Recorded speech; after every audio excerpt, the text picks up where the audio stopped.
In this video, I'm going to talk about using a smart trainer for the first time and some of the things that surprised me.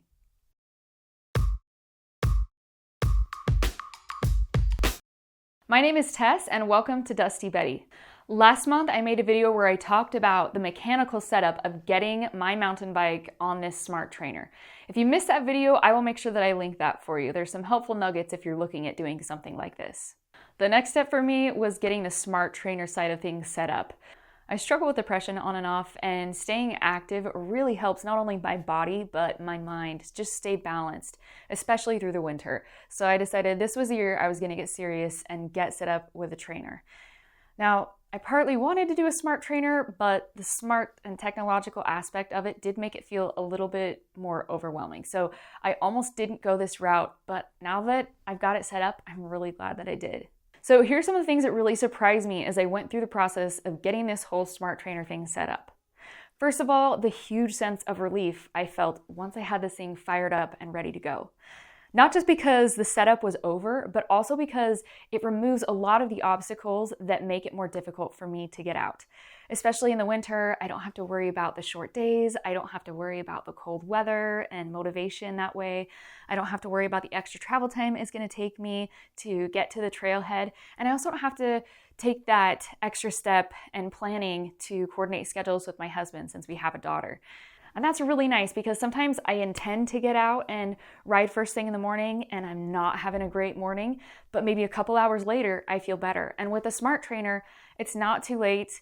My daughter can be right next to me and I can still do a quick 40 minutes or hour on the smart trainer. So that was the first thing that surprised me, was just the sense of relief and how much pressure it took off of me when I'm trying to stay active, even at times when it's difficult. The second thing I learned is that you don't have to break the bank to get your smart trainer set up. Now, I love my Wahoo Kicker Core, but I realize that a $1,000 setup is not a great option for everyone. But if having a smart trainer is something you feel like you could really benefit from with your physical health as well as your mental health, there are inexpensive ways to get a smart trainer set up for yourself. Hop online, do a little research. With an inexpensive trainer of the right kind and a few sensors, you can create an awesome and affordable setup for yourself. This seems like a great time to let you guys know that today's video is sponsored by CompetitiveCyclists.com, and they're offering Dusty Betty viewers 15% off your first order when you use the code DustyBetty15. Competitive Cyclists is an online retailer that carries everything from bikes to components, apparel, training tools, pretty much everything you need to support this little cycling habit that we all seem to share. A few of my favorite things about Competitive Cyclists are their phenomenal customer service, including a live chat feature, so you can get answers to your questions in minutes instead of waiting for days to get a reply on an email. They also have really easy returns, and they're one of the few companies that I feel like it's really worth getting signed up for their emails, because rather than just bombard you with annoying emails, they will send you emails notifying you of some pretty smoking hot deals throughout the year. So make sure that you head over to Competitive Cyclists and use that code DustyBetty15. I picked up my Wahoo Kicker Core along with everything I needed to get it set up from Competitive Cyclists. I will link everything that I used for my setup and some of my favorite things to use with the trainer and things to wear when I'm on my trainer. I'll include all those links below as well as some of my other favorite products. But if you're looking for a trainer, Competitive Cyclists has over 30 different options for different kinds of trainers and rollers. So whatever you need to get yourself set up for winter riding, whether it's indoor or outdoor, make sure you head over to CompetitiveCyclists.com after this video. The third thing that surprised me about getting a smart trainer set up was that just choosing which app and software to use is the hardest part. So once you do the research and figure out what you want, it gets easy from there. My top contenders for app choices were Zwift, System, Ruby, RGT Cycling, and RGT actually has a simplified free version, which is cool that they offer that, and Trainer Road. Monthly memberships on these range from about $10 to $20 a month, and then they also have annual membership options that will usually save you $1 or $2 per month. There's so many great programs out there, and a lot of them have different kinds of strengths, but I ended up going with Zwift in the end. Now, Zwift isn't the only one who does social things like races and group rides and achievements and things like that, but I feel like they do those things extremely well. I also think nobody does that fun kind of social media aspect combined with it quite like Zwift does. I also feel like Zwift kind of embraces the geekiness of the cycling world and has fun with it. It has kind of like a video game feel, how like you can collect power-ups, which are these one-time use little superpowers you can whip out at optimal moments.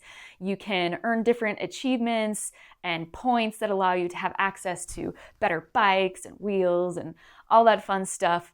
They also have this thing where you can choose what your sock height is at, where you can kind of drag your sock to the optimal height, which is like the height of cycling nerdiness, but it's also kind of funny, and I feel like it's all done with a sense of humor. And whether you're on Zwift to do some serious training or to just get some exercise and do some casual riding, Zwift will make it fun for you. And they also have little sprint challenges on some of the routes that help give you that extra push. If you're not training seriously, it'll still get you up out of the saddle, pushing really hard. Maybe you get some cool achievements on the way and unlock access to a new helmet or pair of glasses. There's also levels in Zwift, so as you progress through it, you get access to different things, which is fun. The last thing that really helped me decide that I wanted to go with Zwift has to do with the policy they have around their 7-day free trial. Zwift offers a truly 7-day free trial for you to use their software, and if you decide not to continue, they will not charge you if you forget to cancel on time. You'll just get locked out of the program, and they'll send you an email notifying you that you need to enter your credit card information if you want to continue. All of the other smart trainer apps that I looked at require you to put your credit card information in before you gain access to their free trial. That way, even if you decide not to go with their software, they're going to try and profit from you if you forget to cancel on time. I just think it's really cool that that's not how Zwift rolls, and honestly, it just seems more like the kind of company I would like to support. So if you're on Zwift, I'm T Dusty. I'll have a little American flag over my head. Might be fun to get a few of us together for a group ride sometime. And maybe there'd be even the possibility for me to create a monthly group ride that I do through my Patreon. So those are the things that surprised me about using a smart trainer for the first time. But I have a few other quick tips I want to share with any other beginner smart trainer people out there. First of all, you gotta have a fan. There's nothing moving the air around you, and you don't realize how much that helps you stay cool when you are out on the trails on single track. So make sure you have a fan. If you have like a big high-powered one, great, but any fan you can get on you is gonna help a ton. You'll get sweaty, and you get sweaty fast. Kind of along a similar vein, I keep a towel across my bars, not only to protect my cockpit from the corrosive sweat, but also to give me something I can blot my neck or my face. Also, don't forget to drink water on the smart trainer. It can be a little harder to remember sometimes on the smart trainer, so make sure before you start your ride that you've got some water on hand. I usually just load a couple of bottles in my frame. Another thing I've noticed about my smart trainer, and I don't know if it's the trainer or the hub, is that there's a lot of play before the hub actually engages, and it can be a little bit annoying when I'm trying to sprint or just pedal fast. So one thing that I found that really helps is to focus when I'm pedaling through the stroke, to rather than focusing on the down, down, down, down, to think more on the forward, forward, forward, forward. And that kind of smooths out some of the slop if there is a lot of play in your hub or your trainer. If you've been wanting to get yourself set up with a smart trainer, I hope this is the year that you make it happen. There's so much great information available online, so you can find the perfect trainer and software app setup for you. If you have a favorite smart trainer software app, post in the comments below. I'd love to hear what you love and why you love it. Thanks so much for watching. Please give this video a like and stay tuned for more videos.